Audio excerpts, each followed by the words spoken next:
3 साल हो चुके थे बेटे को अपना घर छोड़कर विदेश में बसे हुए। इन 3 सालों में बूढ़ी माँ और ज़्यादा बूढ़ी हो गई थी।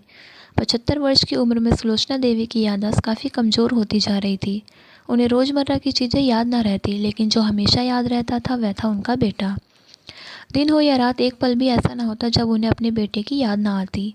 दूसरी तरफ बेटा था जो साल भर में एक आध बार अपनी माँ को फ़ोन कर लिया करता और 1-2 मिनट से ज़्यादा बातें भी ना करता। फिर भी यह बूढ़ी माँ टकटकी लगाए अपने बेटे का इंतज़ार करती रहती। एक दिन बेटे का विदेश से फ़ोन आया। हेलो हेलो, सुन रही हो ना माँ? अनिल बोल रहा हूँ, तुम्हारा बेटा। कैसी हो माँ? मैं ठीक हूँ बेटा। तुम, बहू और मेरा पोता कैसा है? माँ ने पूछा। सब अच्छे हैं माँ। मैं अगले हफ्ते गाँव आ रहा हूँ माँ, तुम्हें लेने। अब हम सब साथ में लंदन में ही रहेंगे माँ। तुम्हारी बहू कह रही थी माँ को यहाँ लेकर आओ, बेचारी अकेली वहाँ परेशान होती होगी, बेटे ने कहा। माँ की बूढ़ी सूखी आंखें आंसुओं से भीग गईं। उसके कमज़ोर शरीर के नस-नस में खुशी की लहर दौड़ गई। बेटे और बहू का अपने प्रति प्रेम देखकर माँ का मन खुशी से भर आया। बेटे ने आगे कहा, माँ तैयार रहना माँ, मुझे ज़्यादा दिन छुट्टियाँ नहीं हैं। जिससे जितने पैसे लेने हैं लेकर रखना। तब तक मैं प्रॉपर्टी डीलर से बात कर लेता हूँ घर के लिए। घर के लिए? माँ ने पूछा। हाँ माँ, गाँव का घर हमें बेच देना पड़ेगा। अब हम साथ में ही रहने वाले हैं तो वहाँ पर घर रखने का कोई मतलब नहीं है माँ, बेटे ने कहा। बुढ़ापे की वजह से ठीक से चलने में असक्षम माँ ने पूरे मोहल्ले में घूम घूम कर अपनी इस खुशखबरी को सबको सुनाया।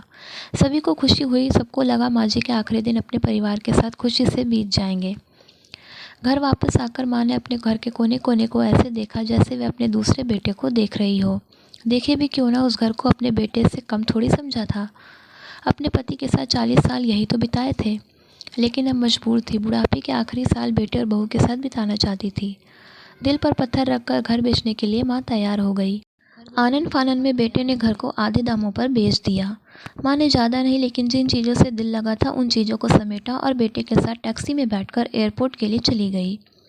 एयरपोर्ट पर आकर बेटे ने माँ से कहा, माँ तुम यहाँ बेंच पर बैठो, मैं सामान और बोर्डिंग पास की जाँच कराकर आता हूँ। वहाँ बहुत वक्त लगता है और खड़ा रहना पड़ता है, तुम्हें तकलीफ़ होगी। तुम यहीं आराम करो। मैं यूँ गया और यूँ आया। माँ बेंच पर बैठ गई और बेटा अंदर चला गया। काफ़ी समय हो गया बेटा वापस नहीं लौटा। माँ सोचने लगी, ज़्यादा भीड़ होगी इसलिए देर लग रही होगी। अंधेरा होने को आया, अब तो लोगों की चहलकदमी भी कम होने लगी। माँ को अब चिंता होने लगी। एक कर्मचारी ने आकर पूछा, किससे मिलना है माँ जी आपको? यहाँ पर क्यों बैठी हैं? डरती हुई आवाज़ में सुलोचना देवी बोली, मेरा बेटा अंदर सामान की जाँच कराने गया है, लंदन जा रहे हैं हम। क्या नाम है माँ जी आपके बेटे का? कर्मचारी ने पूछा। अनिल नाम है मेरे बेटे का, सुलोचना देवी ने बताया।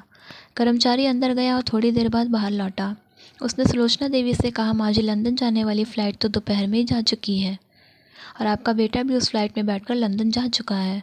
अब आपके यहाँ बैठने का कोई मतलब नहीं है, आप भी अपने घर चली जाइए। क्या जा चुका है और मैं घर जाऊँ? घर? माँ की आंखों से आंसुओं के सैलाब उठने लगे। जैसे तैसे माँ घर पहुँची, जब उसका था ही नहीं, बिक चुका था। वो वहीं बरामदे में तुलसी के पास सो गई। घर के नए मालिक को उस पर दया आई तो एक कमरा किराए से उसको दे दिया। पेंशन के पैसों से खाना और किराए का बंदोबस्त हो जाता था। दिन बीतने लगे। कुछ दिनों बाद घर के नए मालिक ने सुलोचना देवी से कहा, माँ जी आप अपने रिश्तेदारों के यहाँ जाकर क्यों नहीं रहती हैं? इस उम्र में आपके लिए वही अच्छा होगा।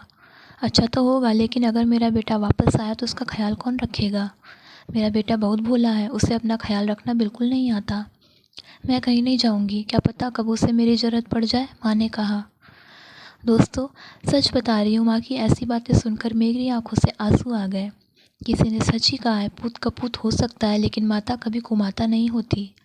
दोस्तों, आप सभी से हाथ जोड़कर विनती करती हूँ, अपने माता पिता की जितनी हो सके सेवा करना, उनके साथ कभी बुरा बर्ताव मत करना।